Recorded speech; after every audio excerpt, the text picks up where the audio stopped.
नमस्कार। श्री काळेश्वर यात्रेनिमित्त मौजे चिमणगाव तालुका कोरेगाव जिल्हा सातारा येथे बैलगाड्यांचं भव्य जंगी मैदान होणार आहे। दिनांक 16/4/2024 रोजी ग्राउंड 16 तारखेसाठी परिपूर्ण झालेला आहे। आपण व्हिडिओमध्ये बघता फाट्या भी चांगले आहेत आणि ग्राउंड हे पारदर्शक होणार आहे।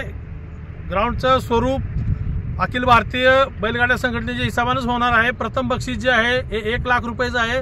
द्वितीय बक्षीस 71,000, तृतीय 51,000, चतुर्थ 31,000, पंचम 21, 6वं 15 आणि 7वं 11,000 या स्वरूपात बक्षीस देणार आहे। आणि गट पास झालेल्या गाड्यांना चांदीची गणेशची मूर्ती दिली जाणार आहे आणि मैदान हे 1 नंबर होणार आहे। मैदानाचे आपण बघताय की फाटीचं स्वरूप, फाटी रोलर चाललेला आहे, मागं फाटी एकदम ग्राउंड लेवलला चाललेला आहे, व्हायब्रेटरने फाटी तयार करायला चाललेला आहे। तरी सर्व बैलगाडी शौकीनांना नम्रतेची विनंती आहे की दिनांक 16/4/2024 रोजी श्री काळेश्वर केसरी काळेश्वर यात्रेनिमित्त बैलगाड्याचं आयोजन केलेलं आहे।